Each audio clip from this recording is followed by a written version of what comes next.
I posted a story on Instagram asking people to ask me any questions, and I told them that I was going to make a YouTube video answering those questions, and I actually got some pretty good ones, so that's exactly what I'm going to do today. And also, if you already don't follow me on Instagram, make sure you guys follow me over there because that platform is growing so fast, and in the future, I'll be doing more stuff like this. Also, just ignore all this inventory. I know it looks pretty messy, but I'll figure something out later. But for right now, let's get into the first question.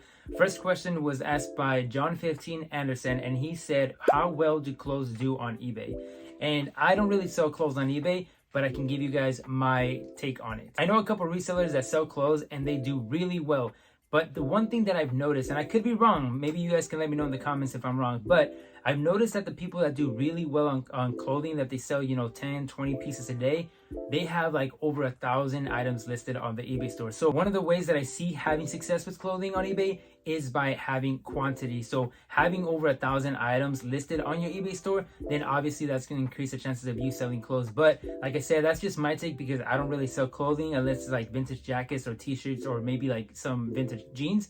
But other than that, that's what I've noticed. With clothing, you have to have a lot of listings. And we'll go on to the second question, which kind of ties down to the first one, asked by Hugo_Q, and he said, why don't you sell clothes?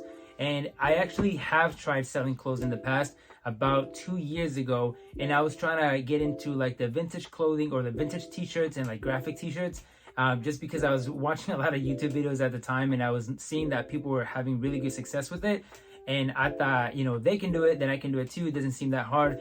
And I was completely wrong. It was actually really hard, and I spent a lot of money and a lot of time trying to make it work. And I completely failed with it. That's why nowadays I stay away from clothes. One of the main reasons why I failed was because I was buying just graphic t-shirts and I wasn't paying attention to like the brand or the tag. And those are important details when you buy t-shirts to sell online. Just because I failed doesn't mean that it doesn't work. It just means that it didn't work for me. But if that's something that you want to get into, then I would highly recommend that you teach yourself and learn as much as you can. Learn brands, tags, graphics, how to determine if something's vintage or not, and see what people are looking for online, and that way you can sell that stuff. Another question was asked by William B36 OPP, and he asked, how long do you post items and they don't sell? And I think he means like how long does an item take to sell after you post it. And honestly, it's different for every single one of the items that you post because they're all going to have different sell-through rates. And obviously a higher sell-through rate, the item is going to sell a little bit faster than the ones with lower sell-through rates. But the crazy part is though that even items with high sell-through rates might take some time to sell sometimes. So if that does happen, I would recommend that you check these 3 things. Number 1 is check the picture that you took for the item, because sometimes the buyers can't see the full condition of the item, so they'll be hesitant to purchase it. Number 2 is checking the price of your item, because sometimes we list an item and then it won't sell for a month, and then in a month the market price drops, so you have it listed for 30 when now it's selling for 20. Obviously, if somebody can find it for cheaper, they're not really going to buy from you. Number 3 is checking how much you're charging for shipping, because if you're charging too much on shipping, that really makes a buyer not want to buy from you. And since we're talking about sell-through rate, next question comes from Nags_M2, and he asked, how do you know if an item sells or not? Well, that is why you gotta find the sell-through rate of each item, because that will help you determine roughly how long an item will take to sell. And one of the simple ways to do that is you just go to your eBay app, you search for the item that you want, and then you filter it by sold. You see how many have sold in the past 90 days, you take that number and then you divide it by the amount of items that are listed, and then you multiply that by 100, and that'll give you a percentage of what the sell-through rate is. So the higher that percentage is, the higher chances of that item selling a lot faster than an item with a very low sell-through rate. I'm going to follow up that question with another question. What is a good sell-through rate? Sell-through rate is going to be different for everybody. So let's say if you're just a beginner and you're going out there buying items to resell on eBay, I would highly recommend that you stick with items over 80% sell-through rate. And the reason for that is because when you're just starting out and you're building up your eBay business, you want to add items that are good, high quality. And that is very important in the beginning. You got to focus on quality instead of the quantity. So in the beginning, focus adding items with over 80% sell-through rate. And I would say like after you have 150 items, you can start bringing that percentage down. The way I do it nowadays is that I stick with items with no less than 30% sell-through rate. And the reason for that is because I've already built my store to, I think, 479 items listed right now. And some of those have really good sell-through rates and other ones don't really have great sell-through rates. But the way it kind of goes together is that if I list items with good sell-through rates, they'll sell within a week. But then that same week, I'll list the ones with low sell-through rates, but those items won't sell until like, 2-3 weeks later. But I know that that money is going to be coming in a few weeks. But I have those high sell-through rate items listed that make me my money during that week. Hope that kind of made sense a little bit. But yeah, focus on high quality items right now. And then after you've built your stores to like 150, 200 items, then you can start focusing on quantity and adding items with lower sell-through rates. Next question was asked by Leo D187, and he asked, what's the best thing to look for when in a thrift shop? And once again, this answer is going to be different for everybody out there. When I first started reselling, I started focusing on video games only because it's something that I kind of had some knowledge in, and it was something that I really enjoyed, honestly. And finding these old video games that I used to play when I was little, and then I can flip them for a profit. That was, it was nice. It was fun. Now, if I would have started in the beginning doing clothes, I don't think I would have had the success that I have now, just because I don't really know much about clothing and it wasn't something that I really enjoy. So to answer that question, I would highly recommend that you focus on items that you already have some knowledge in, or items that you are going to enjoy doing the process, which is the sourcing, the listing, and the photographing. Trust me, that will make the process so much easier. This question was asked by team_squad8, and he asked, how do you deal with returns? And this answer might not be good for everybody, and this is just how I deal with returns. But obviously there's going to be different answers to different situations, so I'll give you guys an example. Let's say I sold an item and it arrived to the buyer, and then the buyer messages me and says, hey, I didn't realize I bought this, I want to return it.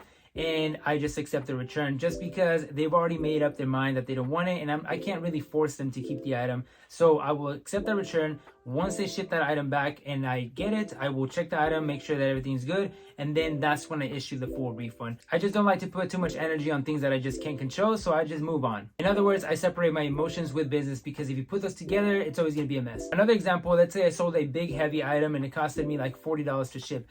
Now, if somebody returns an item, I have it where I have to pay for the shipping and then the buyer doesn't. So if it's a big bulky item like that, first thing I do, if they want to return the item, I will offer them a partial refund. That way they can keep the item. I'm still making some profit, but I don't have to, eat that shipping cost back, which would cost me a lot more. So that's what I try to do. Most of the time that seems to work, but sometimes I have to eat that shipping cost because they just don't want the item. You just have to be careful with that though, because some people will try to make things up just to get some type of partial refund back. And just be aware of that stuff. Always look at the feedback, see what kind of feedback they're getting. And, if something looks like a red flag or anything, just try to make the right decision based on that. Here's a good question asked by rusty.gold_, and he asked, should you accept an offer if you're making an okay profit even though you can get more by waiting? And this is kind of something that every reseller probably deals with, to be honest. So to answer this question as simple as possible, there's really no right or wrong answer for this. It just depends on you, basically. How much are you willing to sacrifice to move that item faster, get that money, and reinvest it back into your business? So I'm going to give you guys an example. Let's say that you're selling an item for $50, it costed you $5, and you have this item listed on your eBay store for, let's say, a month. And finally, somebody sends you an offer for $40. Do you accept the offer or not? Well, let me put it this way. How much longer are you willing to wait to make that extra $10? When if you do accept that offer and you take the $40, you're still in the profits.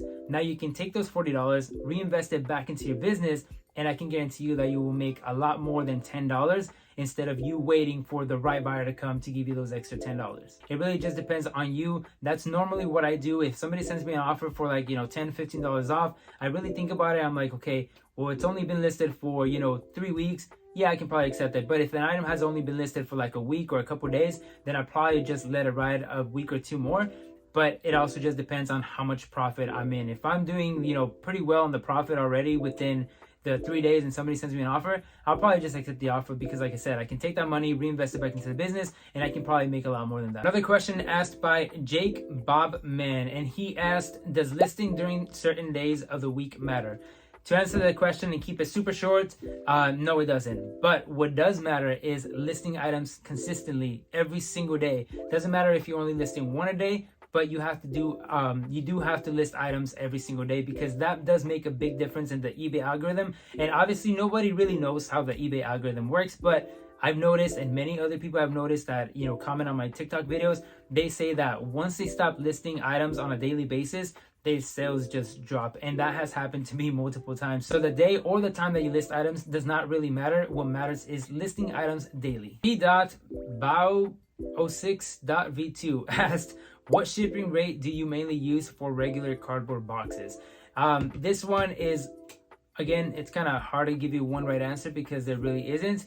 It really just depends. If you're buying your labels on eBay, or honestly, if you buy your labels on any other platform, once you weigh your package and you measure it, they will tell you, like whatever platform you're using, it'll tell you which is your cheapest option. So all of my packages, they either go through USPS or UPS, and they do have different services like USPS Ground Advantage. I know UPS Ground, and I think it's like UPS Ground Saver or something like that. It's a new one that just came out like a few weeks ago. I've been using those because those are my cheapest options. So it's really no right answer on the packages. It's just once you measure and you weigh them and then you type in all those numbers, it'll tell you which is your cheapest option, and just go with that. I got 3 more questions, and they're a little bit more personal about me, I guess. So Artistic Design 3, can't even read, but he asked, how did you get the funds to start reselling? When I first started reselling, I still had a 9-to-5 job, and I didn't really have a lot of money saved up, to be honest. Probably had like $200 saved up, and I started selling Pokemon cards from the Happy Meals at McDonald's, and I made some of that money. I made like a little bit over $1,000 in like 3-4 days, and I took that money and that's when I started reinvesting it back into the business. And also that was around the time when we got our first stimulus check for like $600.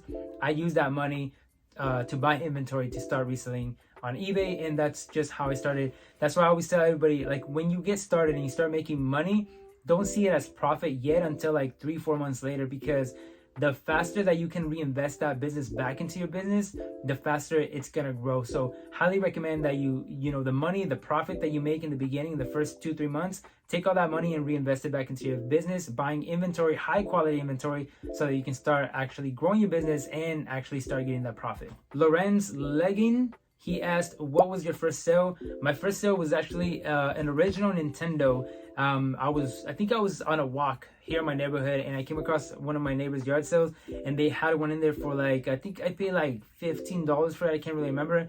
I thought it was cool. I didn't think about reselling it, and then I brought it home. We played for a bit. I think it lasted like 3 days in my house, and then I can't remember exactly how I came across reselling it on eBay. And I listed it up, and it sold within one day, literally. And that kind of gave me some motivation. But once I made that money, I made that sale, I didn't really think about eBay until like a couple months later when the Pokemon cards came out, which is kind of weird. But yeah, it all just happens. This question comes from Coastal Chicks, and she asked, what did you do before online reselling? Well, I did a lot of stuff.